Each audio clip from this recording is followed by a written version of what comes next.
monstros somos nós. Por quê? Porque mais nós também bad guy? somos planares, né?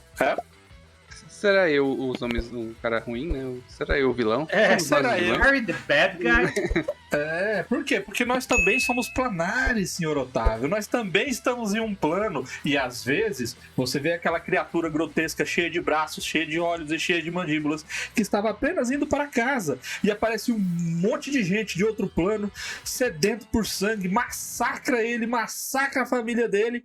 E a única coisa que ele queria era descansar final de semana. Então, vamos falar com o nosso primeiro extraplanar, Baal. E aí você falou justamente o termo correto, né? Porque o que a gente deveria estar falando especificamente é de extraplanares, não de planares. Porque como a gente está falando aqui, todo mundo é planar porque todo mundo é de um plano, mas extraplanares são pessoas que são de outros planos. E aí a gente tomou como referência o plano material, que aí a gente está usando a cosmologia de D&D. Acho que esse episódio especificamente de D&D, acho que ninguém pegou planos nem monstros de outros sistemas, e eu que sou mais famoso por fazer isso, por exemplo, não peguei. Mas vale lembrar também que um dos monstros, quando você foi citando também o monstro cheio de braços, cheio de mandíbulas, cheio de olhos, eu lembrei que um dos monstros extraplanares mais famosos atualmente da cultura pop é a própria... esqueci o nome. Demogorgon, do Stranger Things. Muito famoso, eu não sei qual é. Do Stranger Things, porque o Stranger Things ficou famoso por um extra plano, né? Então existia o Upside Down, um plano oposto ao plano material. É o plano das sombras, né? Ele é de certa maneira uma versão do Shadowfell, né? Ele é uma versão dark do mundo normal, né? Do plano material. Que é o oposto da Feywild, né? Ele é um espelho sombrio do plano original. E aí vem uma pergunta malvada e capciosa aqui, ó, pro Marcelo. Oi? Marcelo, usar extraplanar nas histórias dá certo, porque o que a gente vê é o pessoal usar completamente errado. Inclusive eu uso completamente errado, tá com a criatura lá sem nada, né? Não precisa de explicação, era um monstro que estava ali atrás da pedra, escondido, esperando alguém passar. Mas por que o pessoal usa errado, Marcelo? O que a pessoa tem que fazer para usar certo o extraplanar?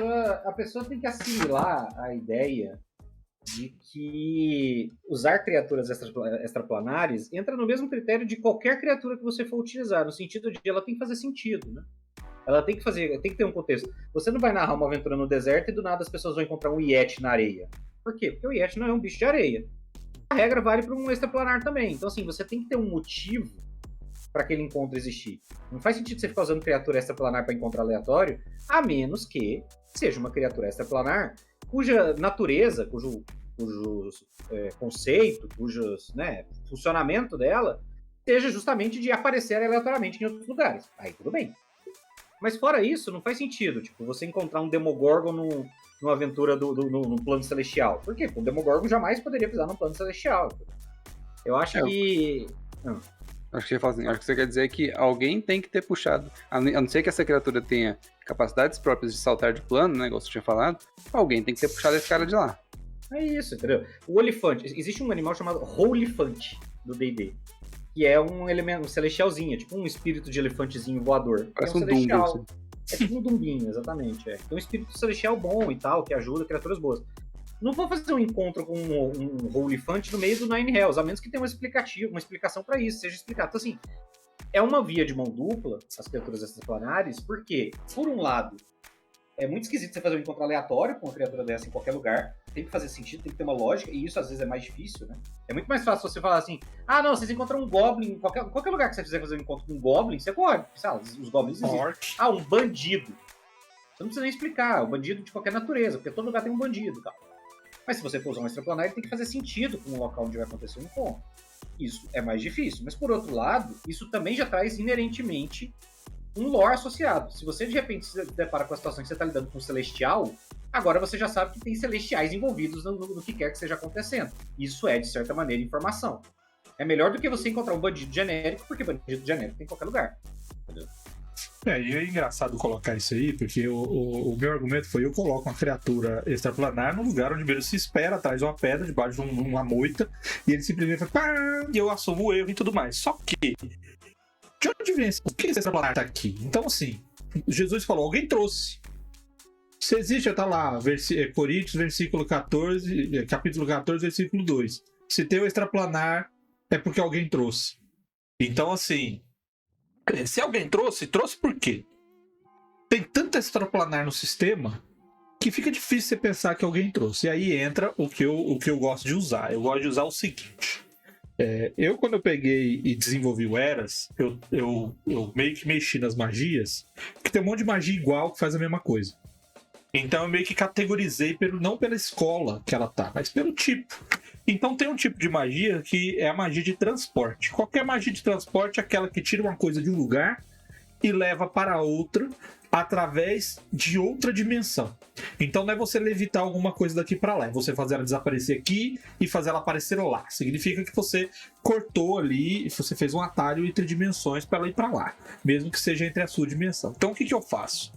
Eu coloco a seguinte regra nesse tipo de coisa. Toda vez que você usa uma magia de transporte, você tem uma porcentagem pequena de provocar o aparecimento de uma criatura extraplanar, seja ela de onde for, mas normalmente mais associado com a tendência da pessoa ou da magia que ele soltou. Então é mais ou menos assim. O cara vai e faz uma magia pequena. Uma magia pequena. Você cria aquela de primeiro, segundo círculo, você cria uma paradinha lá, você joga ela dentro de um buraco e esse buraco guarda por algumas horas lá a... Bolso dimensional, uma coisa assim, né? Tipo a bolsa dimensional, aquela cúpula que você fica dormindo lá de boa, escondido, que também truque da corda. Truque da corda, essas magias assim. Quando você faz isso daí, você tem 1% de chance de você fazer com que a sua magia interfira em um outro plano. Ou seja, eu jogo um D100.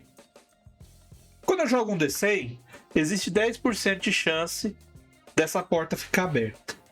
Se eu atingir esses 10%, aí eu jogo a chance de aparecer alguma coisa, na hora ou depois. E aí, de acordo com a tabelinha que tem lá, eu faço isso no segredo, porque vai que os jogadores passam de volta por aquele lugar. E aí pode passar um extraplanar de lá pra cá, porque simplesmente foi puxado pela magia do cara. Então o cara faz um negócio aqui e de repente aparece um salteador lá, um salteador... Como é que é o nome? Extraplanar. Um extraplanar chamado salteador, eu acho. Que é um bicho que tem uma perna só e uma boca no meio do peito, que ele come itens mágicos. Salteador etéreo. Salteador etéreo. Então o cara fez uma magiazinha lá de truque da corda. Aí depois de 4 horas... aparece lá um salteador etéreo que tava no plano dele lá de boa e foi puxado pra cá. Então acho que fazer esse tipo de coisa é uma boa pra, primeiro, explicar o porquê que tem aí, não é só intencional, porque aí você tem um monte de mago aí fazendo magia sem nenhum tipo de preocupação com consequências e de repente vai aparecer um bicho. E existe, logicamente, uma chance que quanto mais poderosa é a magia, tipo portal e tudo mais, existe uma chance maior de vir um bichão mais nervoso na hora que a magia foi conjurada. Então você tá lá todo pimpão, falando, vou fazer uma viagem planar aqui, vou lá no plano da divindade pra enfiar o dedo no olho dele e dar 2 tapas na cara. Aí você vai lá e tal. Antes da divindade fazer qualquer coisa, você volta. Quando você volta, tá lá um bichão de ND15 te esperando, porque acabou de ser puxado pela sua magia aí de 8º círculo que você soltou sem ter medo nenhum de ir pra lá e voltar. O que vocês acham dessa solução? Nesse caso, eu acho que existem alguns riscos. Porque, por exemplo, pensa você fazer isso num cenário como Eberron. Eu falo isso no meu cenário, né? Não, sim, mas ou qualquer cenário de High Magic. O seu cenário é, de certa maneira, High Magic. Ele não tem muitas restrições, tem muitas pessoas que são conjuradoras, você tem uma certa gradação de magia, enfim. Quantas magias são feitas por dia por todos os conjuradores do mundo somados? Uhum. As chances... Tipo assim, todo dia você vai ter dezenas de criaturas extraplanares invadindo o plano. Então... Mais ou menos, porque existe assim, os testes são porcentagem de porcentagem, então tem vários 1% de 1% de 1%, mas eu te entendo, O risco que você corre é de se tornar uma coisa tão disseminada, e aí tudo bem, mas assim, aí você incorpora isso no cenário. É até uma explicação razoável para isso, que é, você tem criaturas extraplanares aleatórias em tudo que é canto. Por quê? Porque toda vez que alguém conjura uma magia, existe uma chance, ainda que muito pequena, disso abrir um portal e conjurar uma criatura acidentalmente. Então, tudo bem, neste caso, você está dando uma explicação de cenário para que os personagens, as criaturas extraplanares existam naquele plano e apareçam aleatoriamente no lugar. Beleza, faz sentido, é uma explicação. Só que tem que ter esse cuidado, porque senão você começa a correr esse risco, que é tipo, não, isso nunca acontece. Porra, mas aí aconteceu comigo. Só eu que dei esse azar mesmo. Tipo, todos os conjuradores têm uma torre de mago que faz 200 magias por dia. Nunca aconteceu lá, nunca foi Mas é nesse ponto, mas é exatamente por isso que explica o fato deles terem que tomar cuidado ao fazer esse tipo de magia, com aquelas magias de âncora planar, aquelas magias que impedem ou que restringem uma invocação. É tipo magia selvagem, né? Magia selvagem acontece aleatoriamente, né? E nesse sentido, essa é uma situação que sempre pode acontecer, e acho que muitos sistemas fazem isso. Mas tem a questão também de monstruosidades, né? Que muitas delas eram criaturas de outros planos que em um passado longínquo veio pro plano material e se adaptaram e vivem ali, tipo, progrediram ali, montaram sociedades de alguma maneira. Tipo, o próprio Owlbear era uma criatura que alegam que era da Feywild e veio pra cá e ficou. Pra cá eu digo, não pra cá, não é pra casa não, né? No Goiânia. No lore do D&D, os goblinoides são todos originalmente Feys. São todos da Feywild. Elfos também. Tem o plano dos elfos lá. E nunca falha. Então, mas assim... Pode falar, Marcelo. Não, é só isso, só ia falar. Eu acho que essa é que eu acho, porque e assim, é uma besteira também. Porque, novamente, você tá falando do mundo faz de conta. Se você quiser falar, a minha sugestão é, faz isso pro seu universo ser coerente. Mas se você quiser falar, não quero que o universo seja coerente, foda-se, tudo bem também. É só ao redor dos meus jogadores é que isso acontece. Entendeu? No resto do mundo... Eles são amaldiçoados pela deusa da magia. Toda vez que eles fazem magia, corre o risco de dar errado. Ok, tudo bem, às vezes. Eu só acho que aí é mais coerente, ele até te dá uma justificativa pra você ter extraplanares perdidos pelo universo. E o grande lance é que o extraplanar, muitas das vezes a gente vê algumas criaturas e não acha isso, né? Uma águia gigante, por exemplo, é extraplanar. Ela às vezes vive aqui, mas ela tem o plano dela de origem. Mas a gente geralmente pensa que o extraplanário são só essas criaturas esquisitonas, essas criaturas muito diferentes. Elas sim, elas são. Só que os planos de D&D mesmo, muitos deles, acho que a grande maioria dos planos, eles são muito similares a esse, com diferenças pontuais, assim. Então as criaturas não são tão coisadas assim para serem tão diferentes, não. Só alguns planos, inclusive, que tratam assim, dessa maneira.